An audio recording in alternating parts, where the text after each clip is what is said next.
여러분, 살면서 우리가 원치 않게 이제 이런 상황이 있습니다. 지적을 당하는 상황이 있어요. 여러분, 지적을 받으신 적 있습니까? 그게 분명 이제 나를 위한다라는 이제 말이기도 하고 좀 올바르고 바른 말이지만 이 지적을 받으면은 기분이 좋은 사람은 없죠. 야, 지적해줘서 고맙대 하면서 이제 그런 분은 없으시죠, 그죠? 이제 저희 아이들도 뭔가 이렇게 지적하면은 입술이 볼록 튀어나옵니다. 예.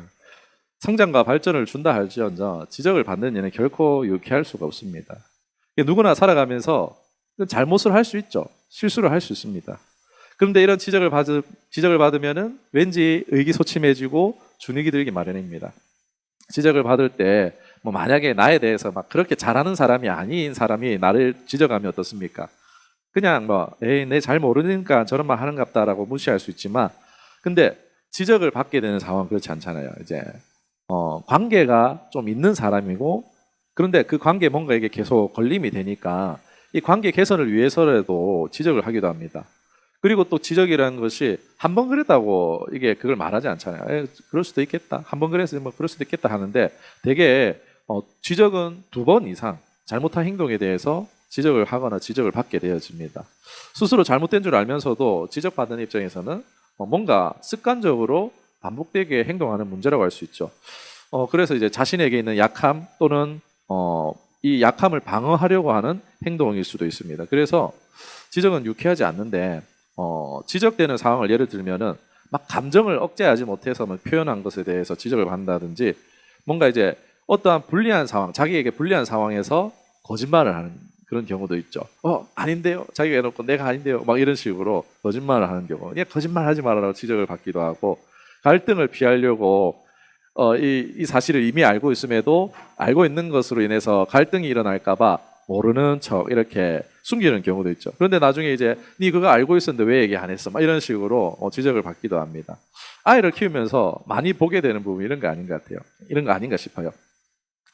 그런데 이제 또 저도 이제 지적을 받습니다. 저도 지적을 받는데 이제 뭐 설교나 뭐 이런 것도 지적을 받을 수 있지만 뭘 지적을 받느냐 보면은 스트레스를 받으면은 먹는 걸로 풀어요. 제가. 그래서 좀 먹는 거 좀 절제해라라고 지적을 받습니다. 이게 참 저도 알면서 이게 문제인 줄 알아요. 문제인 줄 아는데 잘 안 되더라고요. 이게 공감되시는 분도 있죠. 웃고 계신 분들 지금 다들 저와 비슷한 거 아닌가 싶습니다. 이러한 행동이 이제 보니까는 제가 찾아봤어요.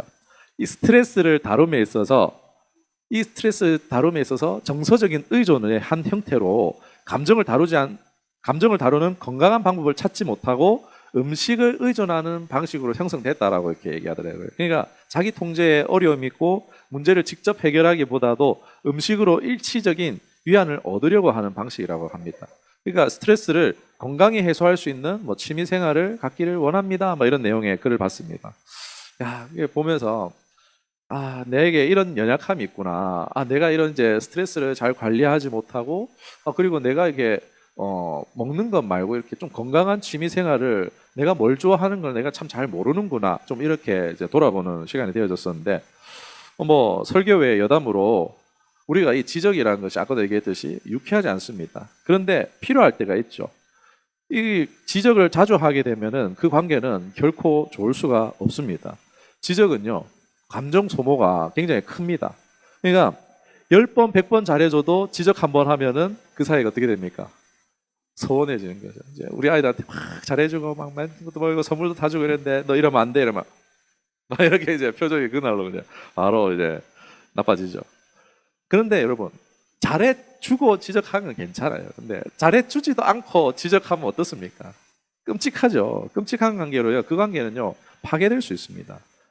그래서 여담으로 드리는 얘기예요. 이제 지적 얘기가 나왔으니까 성도는요 만일 지적해야 할 일이 있다. 어떻게 해야 될까요? 최소 10번을 생각해야 되는데 최소 10번은 하나님 앞에 기도해 봐야 돼요.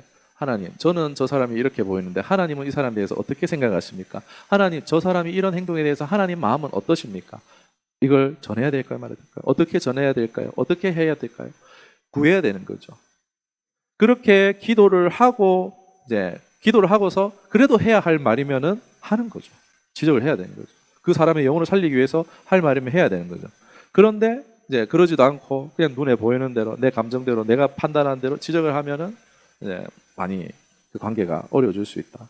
참 이게 저도 이제 아버지가 이제 처음 배운 입장으로 아이들한테 이런 게 참 쉽지 않은 것 같아요.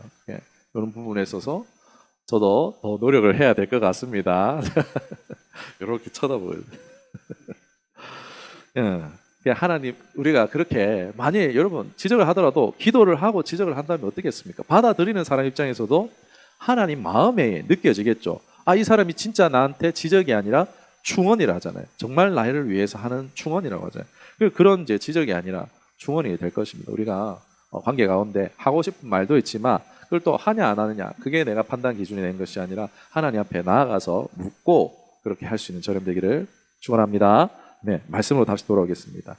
오늘 아브라함이 연약한 모습을 보여주고 있습니다. 예, 앞에 읽지는 않았지만 대강 이야기를 말씀드리면은 그가 그랄 땅으로 옮겨옵니다. 뭐 이제 기근이 있든지 해서 하나님 약속의 땅에서 그랄 땅 옮겨두는데 이후에 자신의 생명을 잃을까봐, 그 지역이 무시무시하니까 자기 생명을 잃을까봐 뭐라고 하느냐? 자신의 아내를 아내라고 부르지 못하고 뭐라 합니까?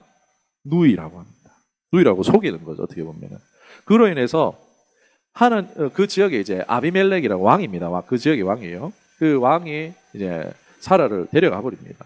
그로 인해서 하나님께서 아내 사라를 취하려고 했던 아비멜렉의 꿈에 나타나서 그를 책망하세요. 그와 그 가정에 그에게 속한 자가 전체가 이제 멸절될 수 있는 상황을, 그런 경고를 받게 되어집니다. 이를 들은 아비멜렉이 어떻게 했습니까? 아브라함 부릅니다. 아브라함 불러가지고 지적하는 거예요. 야, 왜 속였냐라고 막 이렇게 아브라함에게 아비멜렉이 지적을 하게 됩니다. 여러분, 믿음의 조상 아브라함이 믿음의 조상이잖아요. 그런데 왜 이런 곤란한 상황에 처했냐는 것입니다. 그런 연약함과 실수 속에서도 하나님이 어떻게 반응하시는가, 오늘 그 부분에 대해서 좀 생각해 봤으면 좋겠는데, 첫 번째 생각할 주제는 이겁니다. 사람이 아닌 하나님을 두려워해야 합니다. 여러분, 당시 아브라함요 99세였어요. 하나님의 말씀을 따라서 가나안으로 온 지 24년째였습니다. 이 하나님의 언약과 약속을 체험하면서 살아왔고 영적 지경이 많이 넓어진 상태였어요. 하나님을 많이 신뢰하는 그런 상태 가운데 있었어요. 그럼에도 아브라함의 약점이 있었어요. 하나님의 말씀에 순종하지만 새로운 장소를 갈 때 어떻게 하느냐? 두려운 거예요. 사람에 대해서 두려운 거예요.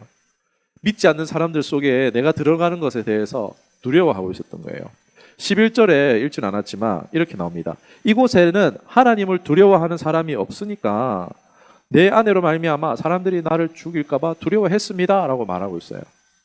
그러니까 아브라함은 두려움 때문에 자신의 아내를 누이라고 속였고, 이래 인해서 아비멜렉은 이제 그런지도 모르고 사라를 데리고 왔다가 집안이 망할 뻔한 거예요. 그로 인해서 왜 그랬냐? 왜 그랬냐? 지금 아비멜렉이 아브라함 왜 그랬냐라고 지적을 받는 상황이 발생한 것입니다. 여러분, 이를 어떻게 보십니까? 우리 믿음의 조상이잖아요. 믿음하면 아브라함, 믿음하면 아브라함이잖아요. 그런데 믿음의 조상 아브라함이 이런 실수? 이미 사실 이게 실수가 아닙니다. 이미 창세기 이제 앞에 12장에 보면요, 신앙을 막 시작했겠죠. 12장 때는 이제. 그런데 과거에 애굽에서 했던 실수랑 똑같은 실수를 지금 반복하고 있는 거예요. 신앙의 초기나 신앙의 지금 이제 하나님이 이삭을 주기 직전까지 이 믿음이 자란 상황에서도 똑같이 반복하고 있는 거예요. 그러니까 이거는 실수가 아니고 잘못이라는 거예요. 실수가 아니고 아브라함의 이제 잘못이죠. 그때도 자기 살겠다고 아내를 지키지 못했었습니다. 그래가지고 하나님께서 지켜주셨는데 이 과거를 똑같이 반복하고 있는 거예요. 이를 심리적으로 보면은 자기 신변 보호를 위해서 거짓말을 방어 기제로 사용하는 거예요. 아내를 팔아넘기는 거예요. 비겁한 남자죠. 비겁한 남자. 이런 습관이 아브라함에게 있었다는 것입니다. 자기 신변이 위협되면 거짓말을 서슴없이 하는 방어 기제를 가진 사람이 아브라함이었다. 여러분, 아브라함이라고 대단한 사람이 아닌 거예요. 여러분, 우리랑 별 다를 바가 없는 거예요. 우리 어린아이들 이거 누가 그랬어? 내가 안 그랬는데 이라 하잖아요. 그런 방어 기제가 아브라함에게도 있었다니까요. 이 장면만큼은 야, 믿음의 조상 맞나? 이러면서 우리에게 막 고구마와 찐계란을 가득 넣은 것 같은 그런 답답함을 안겨줍니다. 왜 그렇습니까? 다른 사람이면 좀 그럴 수 있겠다 싶겠지만 아브라함은 믿음의 조상이라는 아이콘인데, 이런 아브라함이 하나님을 온전히 신뢰하지 못하고 있다 보니까 이런 일이 발생했다는 거예요. 믿음의 조상 아브라함이 하나님을 완전히 신뢰하지 못했다는 거예요. 이로 인해서 두려움에 빠졌고 잘못된 행동, 거짓말이라는 인간적인 방어 기제를 보여주기 때문에 이 장면이 우리에게 읽을 때 답답하게 느껴지는 겁니다. 잠언 29장 25절의 말씀을 보면은 이런 말씀이 있습니다. 사람을 두려워하면 올무에 걸리게 되거니와 여호와를 의지하는 자는 안전하리라. 아멘. 사람을 두려워하는 마음이 아브라함에게 뭐가 됐죠? 올무가 된 거예요. 아브라함이 볼 때 하나님을 두려워함이 없는 사람들이, 이 사람들이 이제 볼 때, 이제 아브라함 볼 때는 자신들은 합법적인 부부임에도 불구하고 이들은 위협을, 해를 끼치는 그런 사회의 사람들이었기 때문에 두려웠다는 거죠. 실제로 중동 고대 사회는 그랬다고 할 수 있습니다. 영적으로 볼 때 그의 두려움과 이 거짓말은 사실 아브라함의 이런 거짓말한 그 자체보다도 하나님에 대한 신뢰가 부족한 것에서 비롯되었다라고 말씀드릴 수 있을 것 같아요. 그러니까 하나님의 약속, 하나님은 아브라함에게 약속을 주셨잖아요. 내가 널 지켜주고 내가 너를 민족의 조상이 되게 해주겠다. 막 하늘의 별같이 많게 그런 하나님께서 약속을 해주셨는데, 그런 하나님의 약속, 그 하나님의 축복을 온전히 신뢰했다라는 거예요? 신뢰하지 못했다라는 거예요? 신뢰하지 못했다라는 겁니다. 그러면 하나님 말씀이 반드시 이루어질 건데 저들이 한번 무서워봤자 무슨 상관이야, 이래야죠. 그런데 그 하나님의 약속과 축복을 신뢰하지 못했기 때문에 사람들을 보면서 두려움이 올라왔고 거짓말이 입 밖으로 나오게 된 것입니다. 하나님의 능력과 신실하심을 온전히 믿지 못한 것에서 드러난 상황이죠. 사랑하는 여러분, 상황보다 문제보다 우리 하나님이 크신 줄 믿습니다. 여러분이 지금 당면하고 있는 그 문제, 어려움, 나에게 두려움과 염려를 주고 있는 그 어떤 문제보다도 우리 하나님은 크고, 우리 하나님은 선하시고, 우리 하나님은 신실히 우리보다도 열심히 일하고 계시는 하나님이신 줄 믿습니다. 그 하나님의 믿음의 눈으로 바라보시는 저 여러분들에게 주님을 축원합니다. 아멘. 그 하나님을 믿음의 눈으로 우리 바라봐야 되는 거예요. 이 모든 상황을 주관하고 통제하실 수 있는 분이 하나님이십니다. 하나님을 믿는다는 것은요, 저 하늘에 하나님 계시겠지, 예수님 믿는다는 거, 그 과거 2000년 전에 예수님이 십자가 지셨겠지, 그냥 존재를 믿는, 역사적인 존재를 믿는 믿음이 아니에요, 여러분.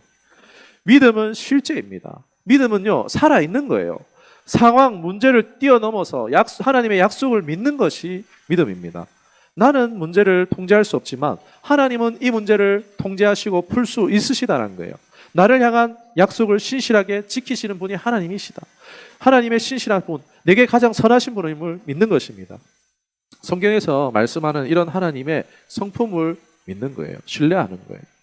과거나 오늘이나 앞으로나 변하지 않으실 것이라는 것을 믿고 안심하는 거예요. 갑자기 사고를 당했어요. 갑자기 나의 직장이나 회사에 일이 터졌어요. 문제가 생길 수 있죠. 우리 살다 보면은. 그럴 때 어떻게 해야 된다고요? 어떻게 해야 되지? 어떻게 해야 된다고요? 하나님은 나와 함께 하신다. 하나님은 이 모든 문제의 답을 알고 계신다. 하나님은 얼마든지 이 문제를 해결하실 수 있다. 하나님은 이 문제에서 나를 건지실 수 있다. 하나님은 이 빛을 갚도록 하실 수 있다. 하나님께서는 나의 모든 연약함들을 고치실 수 있다. 이 믿음을 붙드는 거죠. 이게 믿음을 사용하는 것입니다. 아직 오지 않은 상황을 미리 두려워하고 내 임의대로 행동하는 것은요, 결코 믿음을 잘 사용하는 게 아니라는 것입니다. 염려라는 게 뭐예요? 오지 않은 상황을 미리 상정해 놓고 그거를 두려워하고 있는 게 염려잖아요. 염려는 키 한 자 더하지 못한다라고 하잖아요. 그 두려움에서 믿음으로, 오직 믿음으로 우리는 돌파할 수 있는 줄 믿습니다. 믿음이 있어야 일단 하나님의 일을 볼 거 아니에요. 두려워 떨면서 도와주세요. 하나님 뭐라 하십니까? 믿음부터 보여도 진짜 내민다. 믿음부터 도와주세요. 간절히 매달리는 거 필요하지만, 하나님께 호소하는 것도 하지만, 하나님이 우리에게 요구하시는 건요, 믿음이에요. 너 평안해? 너 이렇지만 나 믿어? 믿는 게 중요하다는 거예요. 예, 우리 자녀들과 관계에서도 자녀가 나를 못 믿어주면 얼마나 답답해요. 배우자나 이런 관계들 속에서 나를 못 믿어주는 것만큼 그게 끔찍한 게 어디 있습니까? 우리 하나님을 그렇게 믿을 수 있는 저희 되기를 축원합니다. 아멘. 여러분, 오늘날 온 교회, 지금 오늘 이 시간에 얼마나 많은 교회에서 예배드리고 있겠습니까? 그리고 신앙생활 잘하는 사람들 얼마나 많겠습니까? 막 큰 교회 성가대도 있고 막 중요 직책 맡고 막 어마어마한 재정을 만지기도 하고 헌금도 하고 헌신도 하고 막 기도에 예배는 빠지지도 않고 참석하는 분들 얼마나 이 대한민국에 많겠습니까? 그런 사람들 보면 저 사람들이 신앙생활 잘하는 것 같다 싶잖아요. 그런데 세상 속으로 들어가서 그 사람들이 똑같이 그렇게 살아가느냐? 아니요. 세상 가운데서 힘을 잃어버리는, 교회에서는 잘하지만 세상 속에서 그리스도의 힘을, 그리스도인으로서의 그 힘과 능력을 잃어버리는 사람이 너무나 많다는 거예요. 세상 사람들 속에서 내가 예수 믿는 사람인지 구별 안 되고 살아가는 사람들이 많다는 겁니다. 그냥 내가 괜히 나 같은 사람이 괜히 예수님 믿는다 했다가 괜히 이제 교회나 예수님께 누가 되겠지 싶어갖고 막 숨기는 경우도 있다는 거예요. 여러분, 하나님 보실 때 어떻게 했습니까? 이건 종교 생활을 잘하는 거지 믿음 생활을 잘하는 게 아니라는 거예요. 진짜 믿음 생활은요, 나를 두렵게 하는 현실과 문제보다도 하나님을 크게 보는 것인 줄 믿습니다. 이러한 믿음을 소유하게 되기를 다시 한 번 더 주님을 축원합니다. 그래도 위로가 되는 건 아브라함도, 우리의 믿음 조상 아브라함도 이런 믿음의 시련이 있었다는 데서 우리가 그래도 위로를 얻을 수 있기를 원합니다. 두 번째로 생각할 주제는요, 자격 없는 자를 세워주시는 하나님이십니다. 제가 이 지난 본문에서 저는 이게 제일 감동이 됐어요.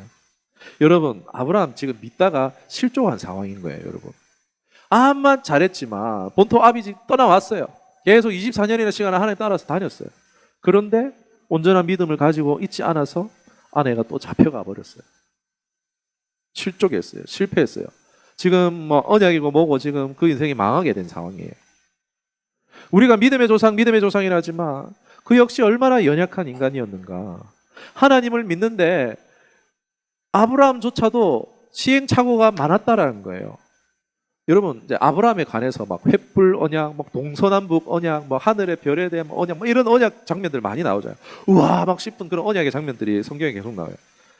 그런데 이건요, 신학적으로 언약 갱신이라고 합니다. 갱신이 무슨 말인지 알죠? 우리 계약 갱신한다 그러잖아요. 막 2년 되고 나면 이제 다시 재갱신하고, 막 부동산도 뭐 4년 되고 나면 자동 갱신된다, 뭐 이런 거 있잖아요. 갱신한다. 그러니까 언약이 갱신되는 거예요.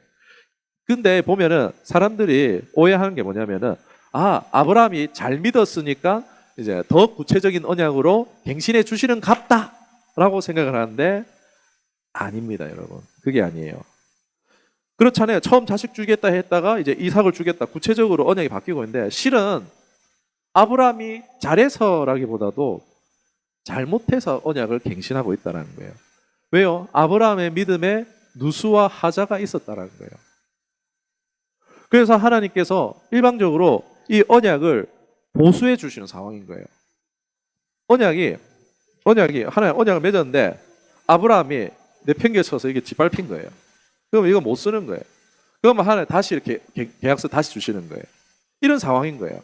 그러니까 대단해서 막 이 좋은 장면이 아니고 윗다가 실패해서 다시 갱신을 하는 거라니까요. 조건 변경인 거예요. 위약을 했기 때문에. 근데 위약은 하나님이 다 감수를 하시고 더 좋은 계약으로 갱신해 주시는 거예요. 얼마나 좋으신 하나님이십니까? 점점 구체적으로 바뀐 거죠. 보수해 주시는 거예요. 그러니까 아브라함이 믿음에서 실족했을 때 위약을 하고 언약을 이행하지 못하게 된 상황에서 하나님은 다시 아브라함을 일으켜 주시는 것입니다. 다시 언약 맺자는 거예요. 나는 반드시 너에게 복 주겠다는 거예요. 나는 반드시 너를 통해서 하나님의 뜻을 이루겠다는 거예요. 이게 하나님의 열심이고 하나님의 뜻인 줄 믿습니다. 이게 재계약하는 게 이런 거예요. 계약을 잘 이행하지 못했으면 파기해야 되는 것이 우리의 상식이잖아요. 버려야 하잖아요. 근데 그게 아니에요. 위약금 물어야 되는데 그게 아니에요. 아브라함 내버려 두신 게 아니라 찾아오시고 다시 일으켜 주시죠. 이것을 염두하면서 아브라함의 믿음의 여정을 우리가 개인적으로 다시 한번 읽어보시기 원합니다. 말씀을 보면 분명 아브라함이 잘못했어요. 사람에게 아닌 하나님께 잘못한 거죠. 똥 묻은 개가 겨 묻은 개 뭐라 한다고 지금 아비멜렉이 똥 묻은 개예요. 아비 속였다고 막 이런 뭐라 하고 있는데, 하나님도 두려워하지 않고 강한 자가 합법적인 부부도 파괴하는 자의 세계의 왕이 지금 자기를 속였다고 막 아브라함 뭐라 하고 있습니다. 자기는 지금 하나님 앞에 나는 의롭습니다. 나는 잘못한 게 없습니다. 막 이러면서 굉장히 당당하게 얘기하고 있어요. 보면은 세상적으로 보면은 야 아비멜렉이 사이다고 와 이 아브라함이 완전히 고구마네 이럴 수 있는데 아니에요. 하나님은 어떻게 이 상황을 보고 계실까요? 세상 볼 때 아비멜렉은 옳아 보이지만 하나님은요, 아브라함 인정 안 해줍니다. 속인 아브라함보다 높이 쳐주시지 않는다니까요. 왜요? 이들의 세계는요, 불의와 탐욕과 탐심과 싸움과 공포와 피해의 원인이 되는 두려움을 주는, 하나님 두려워하지 않고 살아가는 자들인 겁니다. 여러분, 아브라함이 그 세계를 핍박한 적이 있습니까?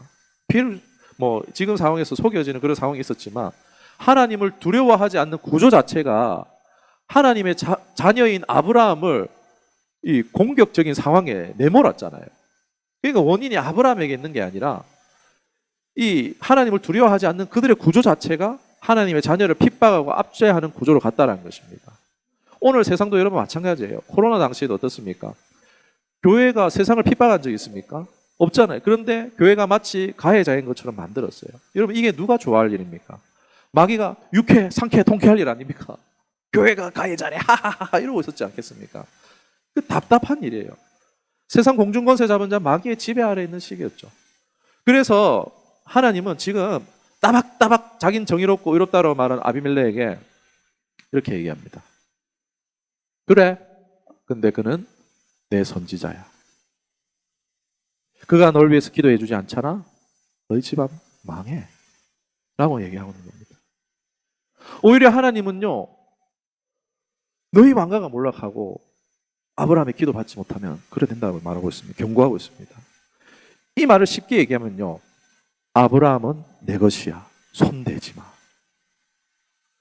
그리고 세상 너희 강함 믿고 너희 정의 믿고 잘나고 떵떵거리는 것 같지, 너희들 나 아니면 하나님 아니면 너희는 죽은 목숨에 불과하다는 거 까불지 마 라고 하나님 경고하시는 거예요. 내 자녀 아브라함이 있어서 너희 봐주고 있는 거다 라고 말씀하고 있는 거예요. 오히려 아비멜렉은 막 따졌다가 역풍을 맞아버린 거예요. 따지러 갔다가 뭐래죠? 팩트 폭격 당했다 할까요? 요즘에 그런 말도 있잖아요. 폭격 당했다. 여러분, 하나님은 철저히 택한 자의 편이심을 믿으시기를 바랍니다. 시편 105편 14절 15절을 보면 이런 말씀이 있습니다. 그러나 그는 사람이 그들을 억압하는 것을 용납하지 아니하시고 그들로 말미암아 왕들을 꾸짖어 이르시기를 나의 기름 부음 받은 자를 손대지 말며 나의 선지자들을 해하지 말라 하셨도다. 아멘. 아무리 세상의 왕들, 지배자, 정복자들이라 할지라도요, 하나님의 자녀들 건들지 말라는 거예요. 건들지 못하게 하시는 거예요. 혼내도 하나님 혼내신다는 거예요. 여러분, 이 장면에서 통해서 발견한 것은요, 교회는 사회주의, 공산주의는요, 교회를 악으로 봅니다. 없어져야 될 존재로 봅니다. 세속주의는 그렇게 봐요. 여러분, 이러한 프레임에 속으시면 안 돼요. 신자가 교회가 없는 세상은요, 어떻게 되겠습니까? 바로 심판받습니다. 신자와 교회가 없는 세상은요, 바로 심판행입니다. 교회의 존재 목적은요, 아직 하나님께 택함을 받았지만 믿지 못하고 있는 자들을 구원하기 위해서 저와 여러분을 또 교회라는 기관을 이 땅 위에 세워두신 줄 믿습니다. 저와 여러분이 교회가 있어서 이 세상이 유지되고 있는 줄 믿으시기를 축원합니다.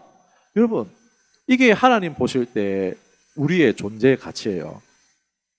세상은 아이고 교회가 또 정신없는 짓 한다, 찌질하다, 이래 하지만 아니에요, 여러분. 세상은 우리 때문에 유지되고 있는 줄 믿습니다. 이게 하나님의 시선이에요. 오늘날 기독교인이 교회가 성도가 목회자가 막 어쩌고 저쩌고 이러면 교회 사람들이 막 우리는 왜 그럴까 이러면서 막 쪼그라들죠. 여러분, 우리는 그러나 우리 존재만으로도 세상과 체제를 유지시키는 통로라는 거예요. 하나님이 이 세상을 통치하고 다스리고 계신 줄 믿습니다. 그 사람들이 하고 있는 거 아니에요. 그 사람들에게 힘과 능력을 주신 분, 지혜를 주신 분이 하나님이십니다. 하나님이 유지하시는 거예요. 하나님은 당신 믿음에 실패한 자격 없는 이 아브라함을 향해서 내 선지자라고 말하시는 거예요. 저에게 참 너무 감동이 됩니다. 은혜 같아요. 그러니까 나의 어떤 인간적인 모습이 어떻든지 간에 하나님은 오늘 저와 여러분을 왕 같은 제사장, 선지자와 같이 여겨주신다는 거예요. 내가 세상 수치당하는 것을 누구보다도 싫어하시는 분이 오늘 살아계신다는 겁니다. 그것이 우리의 하나님 아버지인 줄 믿습니다. 로마서 8장 38절 39절에 내가 확신하노니 사망이나 생명이나 천사들이나 권세자들이나 현재의 일이나 장래의 일이나 능력이나 높음이나 깊음이나 다른 아무 피조물이라도 우리를 우리 주 예수 그리스도 안에 있는 하나님의 사랑에서 끊을 수 없으리라. 아멘. 여러분, 예수님을 믿는 우리요, 자부심을 가지기를 원합니다. 믿음의 크기의 문제가 아니에요. 믿음의 크기 때문에 막 쪼그라들 때 많은데 그게 아니에요. 믿음은요, 유무의 차이입니다. 믿음이 있나 없냐가 중요한 거예요. 겨자씨 한 알이 산을 옮긴다 하잖아요. 믿음이 있는 게 중요하지, 작으면요 하나님 키워주십니다. 있는 게 중요한 거예요. 교회의 크기도요, 크기의 문제가 아닙니다. 여러분, 경찰서 크잖아요. 김해 경찰서 크고 뭐 어방동 파출소 막 작고 이러잖아요. 근데 그렇다고 그 안에 있는 경찰이 다른 경찰입니까? 같잖아요, 여러분. 일과 역할이 다른 거죠. 크기도 중요한 게 아닙니다.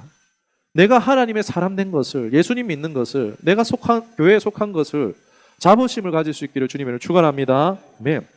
여전히 나의 연약한 가운데 있어도 세상 향해서 담대히 하나님을 자랑하고 선포하는 자로 살아가십시다. 세상을 중보하는 기도자로 살아가기를 원합니다. 말씀 맺겠습니다. 그러나 우리가 아직 죄인 되었을 때 그리스도께서 우리를 위하여 죽으심으로 하나님께서 우리에 대한 자기 사랑을 확증하셨느니라. 하나님은 우리가 가장 연약한 그 상황에서도, 죄인일 때도 우리를 사랑하셨다라고 합니다. 얼마나 감격이고 감사한 일입니까? 세상은 우리를 향해서 지적해요. 그러나 하나님은 결코 세상이 바른 일 했다고 옳다라고 하지 않으십니다. 자신을 믿고 따르는 자의 연약함과 실수 속에도 지켜주시고 다시 일으켜주시는 분이십니다. 여러분, 하나님은 저와 여러분을 한번 택하시면 변치 않으시는 하나님이신 줄 믿습니다. 하나님은 한번 택하시면 포기를 모르시는 분이십니다. 끝까지 지키시고 책임져 주십니다. 이러한 하나님을 신뢰하는 저와 여러분 되기를 원합니다. 우리는 늘 언제나 다시 사람을, 상황을, 문제를 두려워할 수 있습니다. 그러나 우리가 믿는 하나님은 그 어떤 것보다도 크신 하나님이십니다. 우리의 약함, 약점을 보완해 주실 수 있는 유일한 분이십니다. 믿음으로 문제와 상황을 하나님으로 이겨낼 수 있다는 것입니다. 이러한 믿음을 가지고 살아가십시다. 저와 여러분은 교회와 성도는요, 세상을 유지시키는 중요한 존재입니다. 왕 같은 제사장, 선지자랍니다. 그 자체만으로도 존귀합니다. 우리 마지막으로 인사하겠습니다. 당신은 존귀한 하나님의 사람입니다. 시작. 당신은 하나님의 존귀한 사람입니다. 여러분, 믿는 자로서 자부심을 가지고 살아가시기를 다시 한 번 더 주님을 축원합니다. 네, 기도하시겠습니다.